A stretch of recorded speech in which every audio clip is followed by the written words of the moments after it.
5, el verso 41.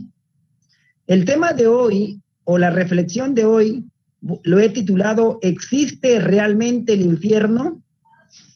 Es un tema que muchas veces hay algunos que no lo enseñan porque tienen miedo, algunos no quieren ahuyentar a la membresía porque va a hablar del infierno, dice. Mateo capítulo 25, el verso 41 dice: entonces dirá también a los de la izquierda, apartaos de mí, malditos al fuego eterno, preparado para el diablo y sus ángeles. Imaginemos nosotros si una familia no existiera reglas o no tuviera castigo, ¿cómo serían los hijos? ¿Cómo vivirían ellos? Vivirían una vida sin control, sin medida. Imagínate un país donde no hubiera cárceles, donde no hubiera castigo, donde cada uno podría hacer lo que quisiera y no hubiera un castigo. Yo creo que sería un descontrol total porque hubiera suicidio o matanza o robo, porque no hubiera prisión para ellos. Pero todo aquel que comete pecado en esta tierra va a tener su castigo. Ahora, hay algunos que dicen que el infierno no existe, que es algo simbólico, figurativo. Eso es debido a que muchas veces han malinterpretado las escrituras cuando dice, en el tiempo antiguo, en la época de Moisés, el que estaban en el desierto, estaban ahí ellos ubicados, el tabernáculo estaba en el centro y alrededor de ellos estaban las 12 tribus de Israel. Y en la parte externa eran, como quien dice, tenían sus servicios higiénicos, tenían un lugar donde poder quemar la basura. Algunos lo llamaron el Valle de Hinón, donde toda la gente podía sacar su basura, lo que no sirve, al valle para poderlo quemar. Algunos dicen, algunas religiones dicen que Jesús se refería a ese valle, a ese infierno, que en griego es Gaena o Geena, que significa literalmente, o traducido al español, infierno.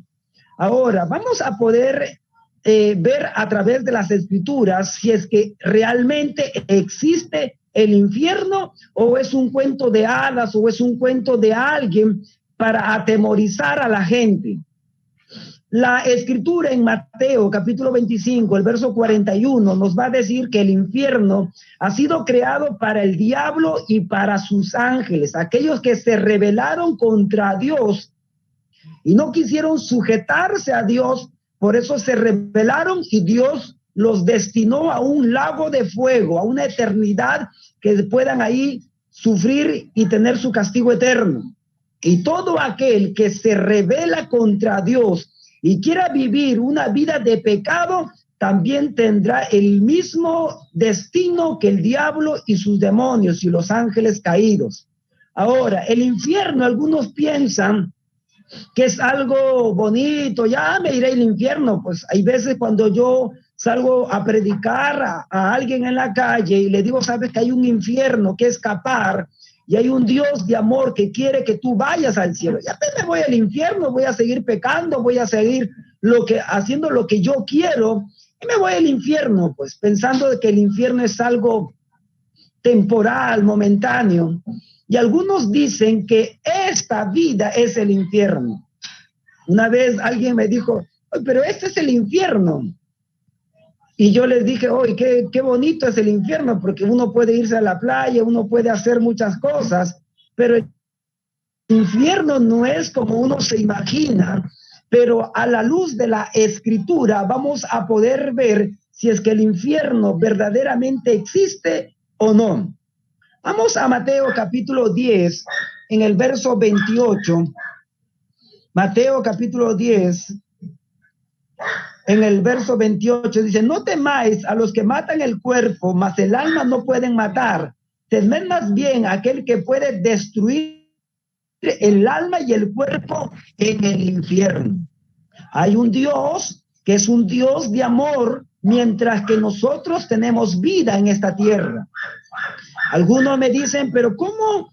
Si Dios es amor, va a enviar a sus criaturas o a sus hijos al infierno. Dios es un Dios de amor mientras que nosotros tengamos vida. Pero el día en que tú mueras, Dios va a ser juez justo. Hebreos 9:27, muera una sola vez y después el juicio.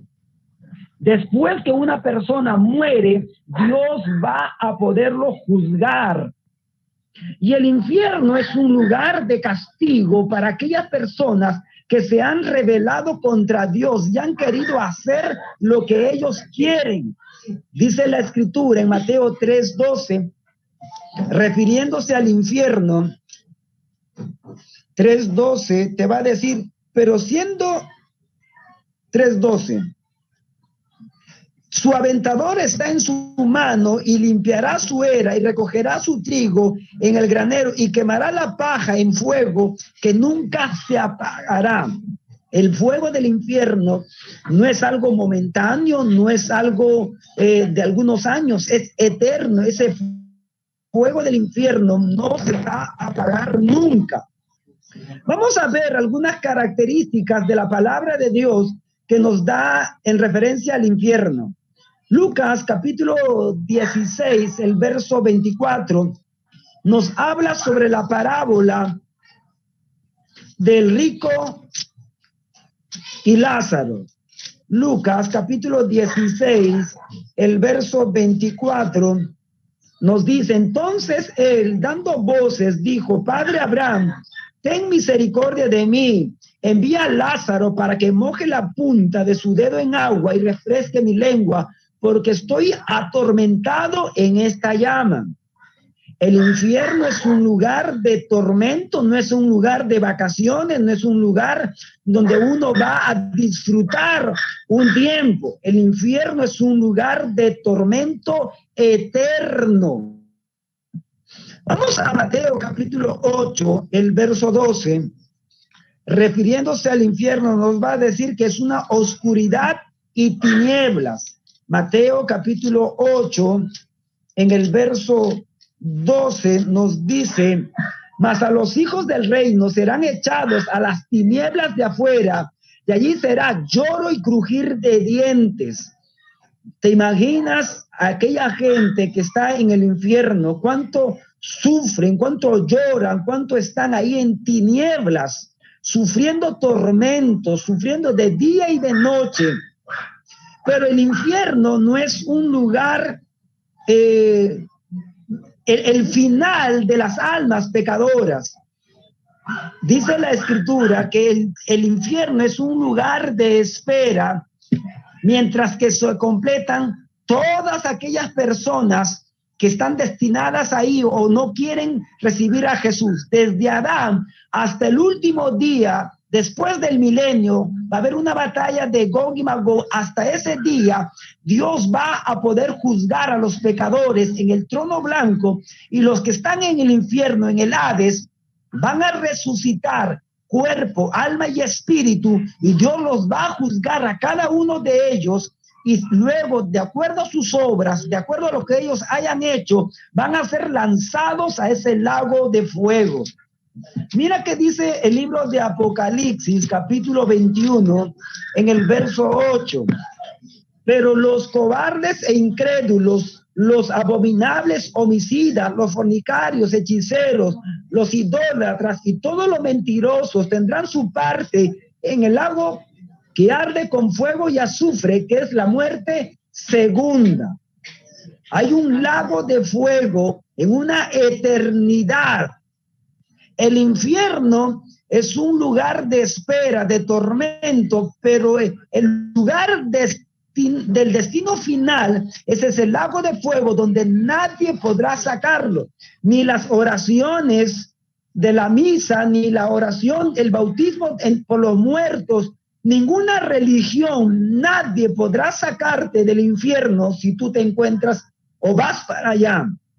Todos aquellos que no reciben a Jesús, aquellos que quieren vivir una vida de pecado, están yendo rumbo al infierno. Ya sea tu esposo, ya sea tus hijos, ya sea tus familiares, ya sean tus vecinos, tus seres queridos, o aún más, si tú estás viviendo una vida de pecado, vas rumbo hacia allá, un infierno. Aunque algunos dicen, yo tengo una vida, un infierno, mi matrimonio es un infierno, pero no es comparado al infierno que la Escritura te dice. Vamos a Mateo capítulo 25, el verso 46. Mateo capítulo 25, en el verso 46 nos va a poder decir, e irán estos al castigo eterno y los justos a la vida eterna. Va a haber un castigo eterno para aquellas personas que persisten en su pecado, que rechazan a Jesús. Ahora vamos al libro de San Juan. Estamos viendo algunas características del infierno. Juan 5:28, libro de San Juan, capítulo 5, el verso 28, nos va a decir así: no os maravilléis de esto, porque vendrá la hora cuando todos los que están en los sepulcros oirán su voz, y los que hicieron lo bueno saldrán a resurrección de vida, mas los que hicieron lo malo a resurrección de condenación. Los que hicieron lo malo van a resucitar cuerpo, alma y espíritu, y van a ir a una condenación eterna, una condenación en la cual no ha sido destinada para nosotros. La Escritura nos dice que ha sido diseñada para el diablo, para sus ángeles, pero todo aquel que hace lo malo, todo aquel que persiste en su pecado, aquel que rechaza a Jesús, va a ir a ese lugar, a ese infierno de fuego. Mira qué dice el libro de Apocalipsis, capítulo 14, en el verso 9. Libro de Apocalipsis, capítulo 14, en el verso 9. Libro de Apocalipsis 14:9 dice: el tercer ángel le siguió diciendo: ha caído Babilonia, la gran ciudad, porque ha hecho beber a todas las naciones del vino del furor de su fornicación. Y el tercer ángel los siguió diciendo a gran voz: si alguno adora a la bestia y a su imagen y recibe la marca en su frente o en su mano, él también beberá del vino de la ira de Dios, que ha sido vaciado puro en el cáliz de su ira, y será atormentado con fuego y azufre delante de los santos ángeles y del Cordero. Dice, y serán atormentados con fuego y azufre. El infierno será un tormento total de fuego y azufre. La Escritura en el libro de Marcos, capítulo 9, el verso 45, Marcos, capítulo 9, en el verso 45, dice: si tu pie te fuere ocasión de caer, córtalo. Mejor te es entrar a la vida cojo que teniendo los dos pies ser echado en el infierno, al fuego que no puede ser apagado, donde el gusano de ellos no muere y el fuego nunca se apaga. Ese fuego del infierno nunca se va a apagar o extinguir. Ese valle de Hinnom, ese valle en que en el tiempo de Jesús o en el tiempo de Moisés se tiraba la basura, ese fuego ya se apagó hace tiempo. Pero este infierno que Jesucristo habla en las Escrituras es un fuego que nunca se apaga, que siempre estará ardiendo, donde el gusano nunca muere. Será un tormento eterno para aquellas personas que vayan hacia ese lugar. Es necesario que nosotros podamos reflexionar sobre nuestras vidas. Ahora, ¿qué tiene que hacer una persona para ir al infierno? Algunos dicen, pero yo no hago mal a nadie, yo no merezco al infierno. Mira, uno no tiene que hacer nada para irse al infierno. La Escritura en San Juan capítulo 3, el verso 36 dice: el que cree en el Hijo tiene la vida eterna. pero el que rehúsa creer en el Hijo no verá la vida, sino que la ira de Dios está sobre él. Para irte a una condenación eterna, tú tienes que rechazar, tú tienes que rehusar creer en Jesús. Pero si tú quieres ser salvo, si tú quieres tener vida eterna, es necesario que tú puedas arrepentirte. Es necesario que el hombre tiene que hacer algo para poder vivir y cambiar de vida, y es aceptar a Jesús en el corazón. La escritura te dice que Dios no quiere que nadie se pierda, sino que todos procedan al arrepentimiento, que todos se puedan arrepentir, que todos puedan volverse a los caminos del Señor. Pero mucha gente quiere vivir en su pecado, quiere vivir en fornicación, en adulterio, mintiendo, robando, estafando y haciendo lo incorrecto. Y son ellos los que niegan que el infierno existe. Mira, si nosotros no podemos negar que el infierno existe. Ahora, hay gente que lo niega. Ahora, el hecho que ellos nieguen no significa que el infierno no exista. Por ejemplo, si yo digo el aire no existe, eso, lo que yo puedo creer, lo que yo puedo decir, no significa de lo que yo digo, el aire ya no va a existir. El aire sigue existiendo, aunque yo lo niegue, aunque yo no lo crea, el aire va a existir. Hay gente que dice, yo no creo en el infierno. Creas o no creas, el infierno sí existe. Un día, si uno persiste en su pecado, va a estar en ese lugar y te vas a dar con la sorpresa que hay un infierno. Pero Dios no quiere que nadie se vaya a ese lugar. Romanos 5:8 te va a decir, mas Dios muestra su amor para con nosotros en que siendo aún pecadores, Cristo murió por nosotros. Pues mucho más, estando ya justificados en su sangre, por él seremos salvos de la ira. Cuando nosotros éramos pecadores, Dios envió a su único Hijo a morir por nuestros pecados, para salvarnos, para perdonar condenación eterna. Dios quiere salvar a todo mundo, pero hay mucha gente que lo rechaza, hay mucha gente que no quiere recibir a Jesús, que quiere vivir una vida libertina, que quiere vivir una vida de pecado, que quiere hacer lo que ellos quieren. Pero todo lo que uno siembra, eso también cosechará. Todas tus acciones, todo tu pecado, un día tendrá castigo. Así como en esta tierra, cuando uno roba, cuando uno mata, cuando alguien hace lo incorrecto, tiene un castigo, tiene una pena, tiene una cárcel. De igual manera, Dios, que es juez justo, también va a retribuir a cada uno según sus obras, según lo que haya hecho en esta vida. Mientras que Dios te dio la oportunidad de vivir en esta tierra, tú tienes la oportunidad de poder aceptar a Jesús o poder rechazarlo. Hay un infierno que escapar y un cielo que tomar. Dios ya hizo su parte. Dios envió a su único Hijo a salvar a toda la humanidad, a salvar a tus vecinos, a salvar a tu esposo, a tus hijos. Y es necesario poder entender la magnitud que la gente está yendo rumbo al infierno. Esto no es un cuento de hadas, no es algo para que lo podamos pasar por agua tibia. Si tus hijos no están viviendo conforme a la palabra de Dios y están viviendo una vida de pecado, se van rumbo al infierno. Mamá, papá, tienes que orar, tienes que interceder por tus hijos, clamar, orar, preocuparte, porque están yendo a una condenación eterna y de allá nunca jamás van a salir. ¿Cómo será que tú estés en el cielo disfrutando de la presencia de Dios y tus hijos en el infierno, tus hijos sufriendo, tu esposo en el infierno, tus familiares, tus amigos que tú dices estimar, que tú dices querer, y ellos quemándose allá?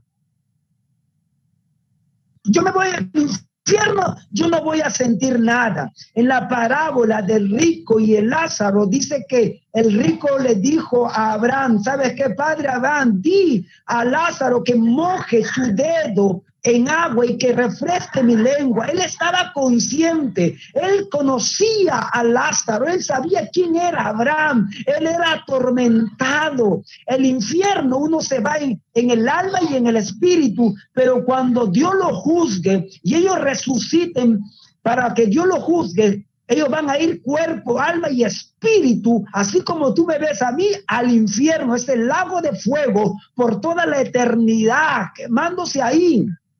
Es necesario que poder consagrarnos, es necesario tener una vida que a Dios le agrade, porque si no estamos yendo por allá también. Una vez me fui al sauna y en el sauna hace un calor intenso. Había un joven que entró y dijo, ¿sabes qué? Oye, esto parece el infierno. Yo le dije, ¿sabes qué? Para allá estás yendo si no te arrepientes. Mucha gente piensa que el infierno es algo superficial, algo temporal, uno que se quema. Uy, me voy al infierno. Es un tormento eterno. Hay que entender la magnitud de eso y hay que poder orar, buscar a Dios, hay que clamar, hay que predicar, hay que evangelizar, hay que salir a las calles, no simplemente contentarnos con nosotros que tenemos la salvación. Es necesario poder examinarnos a nosotros mismos y vivir una vida que a Dios le agrade. Yo quisiera orar por ustedes para que podamos entender la magnitud de lo que Dios en su palabra nos da en esta noche. Dios de toda gracia, de toda misericordia, Señor, oramos por Colombia, oramos por Ecuador, por aquellas personas que están en este medio, que se han congregado y han escuchado, Señor, esta reflexión. Te pedimos que tú puedas hacerles entender la magnitud de esta palabra, de esta enseñanza, que hay un infierno de fuego, de tormento, que si es que no nos consagramos, que si vivimos una vida pecaminosa, que si vivimos una vida que a ti no te agrada, iremos hacia ese lugar de tormento. Aún, Señor, oramos por nuestras familias, por nuestros tíos, familiares, hijos, esposo o esposa, Señor, que todavía no te conoce, todavía está ahí, Señor, indecisa, queriendo seguir viviendo una vida de pecado. Te pedimos por ellos para que tú puedas tocar sus corazones y la venda de sus ojos se caiga, la luz de Cristo ilumine sus mentes, sus corazones y los puedas ayudar, Dios del cielo. Señor, ayúdanos, Señor, a poder evangelizar. Ayúdanos a salir a las calles, ayúdanos a poder pregonar tu palabra y poderles hablar con la verdad. Y no simplemente pasarles las manos con mentiras, engañándoles, diciéndole que todo va a ir bien. Si ellos persisten en su pecado, hay un infierno, Señor, donde ellos se van. Ayúdanos, Señor, a hablar conforme a tu palabra. Ayúdanos, Señor, a poder predicar tu palabra, anunciar a este mundo que va a llegar su fin, que tu venida está cerca, que tú vienes por segunda vez para arrebatar a tu pueblo, a tu iglesia, una iglesia sin mancha, sin arruga, una iglesia santa. Señor, te pedimos por cada uno de mis hermanos aquí presentes, que tú puedas ayudarnos, que podamos entender, Señor, esta palabra y que podamos predicarla, enseñarla en nuestras iglesias, en nuestros hogares y podamos vivirla, Dios del cielo. Ayúdanos a vivir una vida de obediencia, una vida que a ti te agrade, en el nombre de Jesús. Gracias, Señor. Oramos por nuestros hermanos e intercedemos por cada uno de ellos. En el nombre de Jesús. Amén y amén. Dios me los bendiga, mis hermanos. Un abrazo a la distancia